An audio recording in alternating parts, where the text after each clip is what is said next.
The day began, as all dreadful days do, with an alarm. It was a shrill, offensive sound, the kind of electronic shriek designed by someone who has never known true peace. Barnaby, who was, for all intents and purposes, a cat, opened one magnificent green eye. He did not jolt awake. He was far too dignified for that. Instead, he let the sound wash over him, a wave of pure, unadulterated obligation. The clock, a red-numbered tyrant on the nightstand, seemed to glare at him with digital malice. It was 6:30 a.m., an hour, Barnaby knew from observation, when nothing good ever happened. Humans seemed to enjoy this ritual of self-punishment, leaping from their warm beds as if propelled by an electric current. Barnaby was not a leper. He was a practitioner of the slow, deliberate unfurling. He stretched, a movement so languid and profound it could have been a form of yoga. First, the front paws extended, claws briefly unsheathed to grip the duvet, a silent protest against the tyranny of the workday. Then the back legs followed, a long, satisfying pull that seemed to realign his very soul. He sat up, a small, fluffy monument to reluctance. His fur, a cloud of ginger and white, was slightly askew from a night of dedicated slumber. He gave it a perfunctory lick, a bit of grooming that passed for a morning shower. Across the room, a tiny necktie, pre-knotted and attached to an elastic band, lay waiting on the dresser. It was a ridiculous object, yet it was his uniform. It was the price of admission to a world he was not built for, but was determined to conquer, or, at the very least, to endure. Getting ready involved a series of small, significant acts. He patted the tie into place around his neck, a gesture of solemn resignation. It felt alien against his fur, a tiny, corporate noose.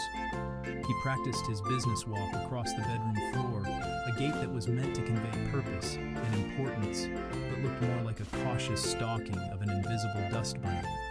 The journey to the office was the next hurdle.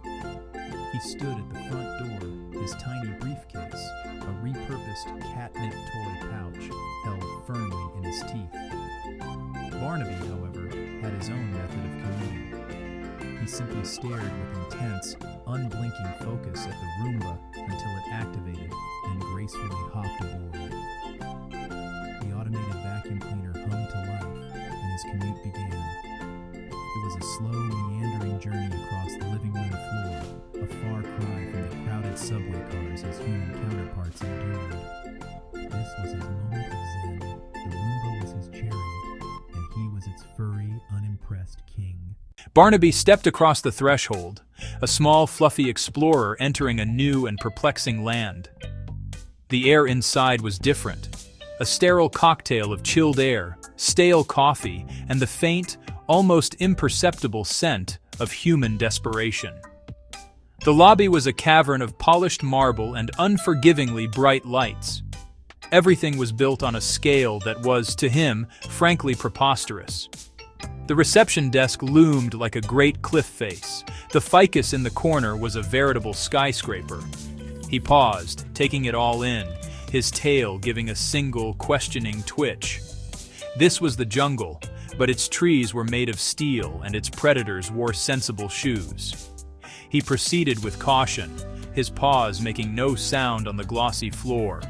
He navigated the landscape of towering desks and rolling chairs with the innate grace of his species. To the humans rushing past, he was a curious anomaly. To Barnaby, they were loud, clumsy giants. He sniffed at the base of a water cooler, then regarded a stapler with deep suspicion, poking it gently with a paw. It did not flinch. It did not run. His own cubicle was a small, gray-walled box, a cage with better lighting. On his desk sat a computer, its screen dark and reflective. He saw his own face staring back, a tiny, fur-covered professional with a look of profound bewilderment. He leaped onto the chair, which swiveled slightly under his weight, a minor betrayal. He tested the keyboard with a tentative paw, pressing a single key. A letter appeared on the screen, a silent, digital cry into the void. He circled on the chair before settling. Ancient ritual. Utterly futile. The office was a symphony of alien sounds. The rhythmic clacking of keyboards, the distant ringing of a telephone, the low hum of servers. Barnaby's ears swiveled, parsing chaos. He watched heels click a sharp rhythm. A man sighed at his monitor. He was small, he was fluffy, and he was completely, utterly out of his element. But he was here, and he had a tie on. The summons came in the form of a gentle but firm scoop. Brenda from accounting lifted him like a delicate furry vase and carried him toward the conference room, the prelude to the most baffling ritual, the meeting. The room was an exercise in beige monotony. A long, intimidatingly polished table, a dozen identical chairs. Barnaby placed in one, a tiny king on a leatherette throne. He sat upright, paws on the table, projecting keen intellectual engagement. A projector hummed, casting a chart onto the wall. Many colors on the chart, arrows on the chart. The humans began to speak. Synergy, deliverables, paradigm shift. The sounds washed over Barnaby, a meaningless drone. He blinked slowly, thoughtful, not sleepy. He looked to the speaker. He looked to the PowerPoint. He looked to a fly buzzing near the ceiling. The fly had a clear objective. The people did not. A yawn began to build, a wave of boredom. He squeezed his eyes shut, then opened them wide as if struck by insight. He began to dance, a dance of the mind. Back paws pattered, his tail executed elegant arcs. The speaker pointed at a troubling forecast. Barnaby's ears twitched in perfect sync. The meeting dragged on, time warped. The red dot became a personal challenge. He resisted. He was a professional. He was here to add value. He was here to be a team player. Returned to the quiet solitude of his cubicle, Barnaby faced his primary foe, the inbox. A small number in a red circle glared at him, a silent accusation. There were emails to be answered, reports to be filed. He squared his small shoulders and placed his paws upon the keyboard.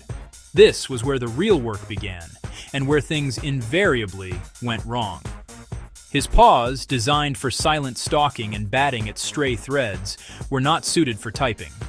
His first attempt to write regards resulted in ASDF Heikel ASDF. He tilted his head, confused.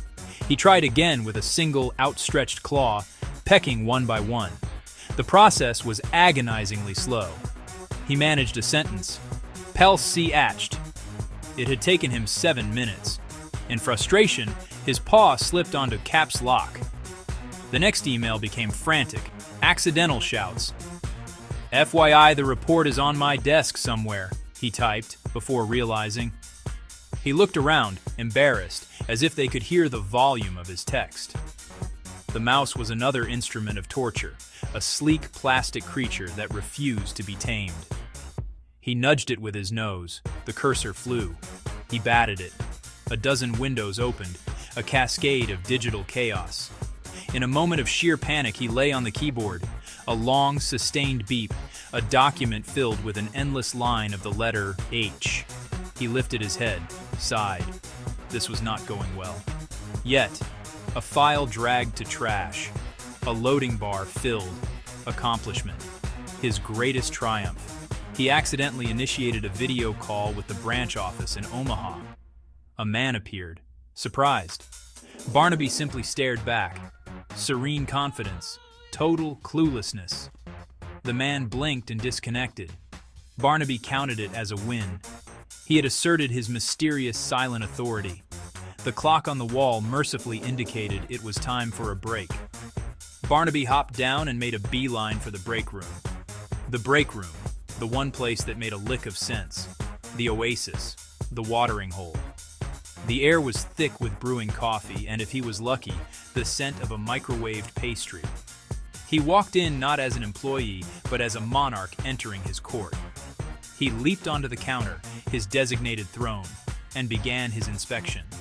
The mugs were lined like supplicants, each one silently judged. He sniffed a world's best dad mug, unimpressed. A donut-shaped mug, noted.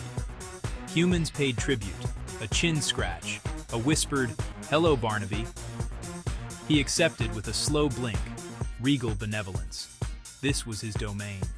He was the master of crumbs, the lord of spilled cream. When a small piece of biscotti fell, it was not an accident. It was an offering. He hopped down, delicately consumed tribute, and returned to his perch. Then, the automatic coffee machine gurgled strangely. The humans pushed buttons. Nothing. Barnaby walked over and nudged the water reservoir with his head.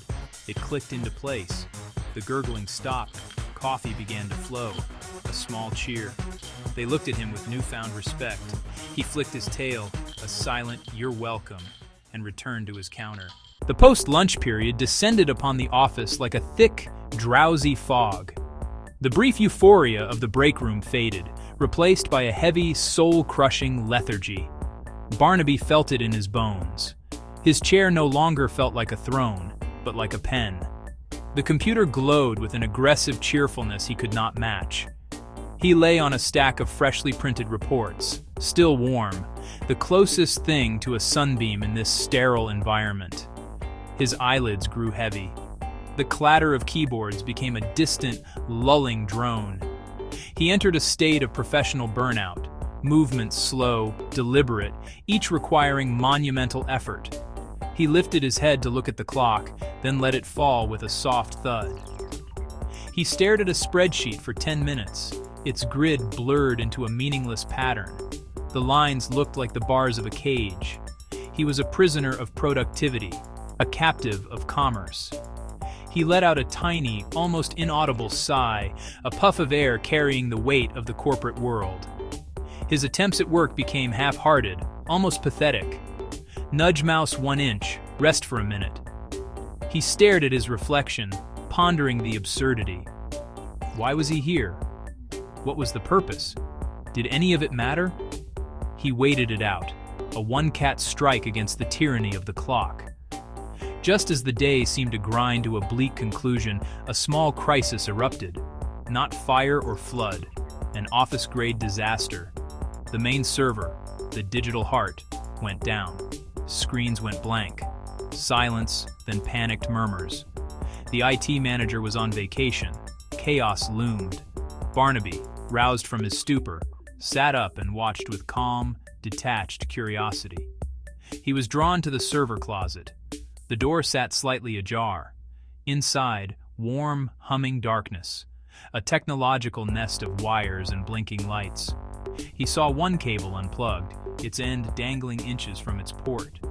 Humans outside debated reboot protocols. Barnaby saw a simple problem with a simple solution. He nudged the plug with his nose. Nothing. He patted it with his paw. Still, nothing. With a final, determined effort, he headbutted the plug. It clicked firmly into place. Out on the floor, triumphant chimes rang as computers reconnected. Screens flickered back to life. A wave of relief washed over the employees. They called it a miracle, a fluke. They would never know their salvation came from a four-legged IT consultant who worked for chin scratches and crumbs. Barnaby emerged, stretched, and walked away without a backward glance. He was an unsung hero. The clock struck 5, a magical sound of release. The office emptied. Barnaby stood on his desk and watched the exodus. He had done it. He had survived. He performed one last private dance, a slow, deliberate turn, a flick of the tail, a final noble stretch. He hopped down and began the long walk home, a patient wait for the Roomba's evening cycle. His tiny tie was slightly askew, his fur a mess, his dignity intact. Barely.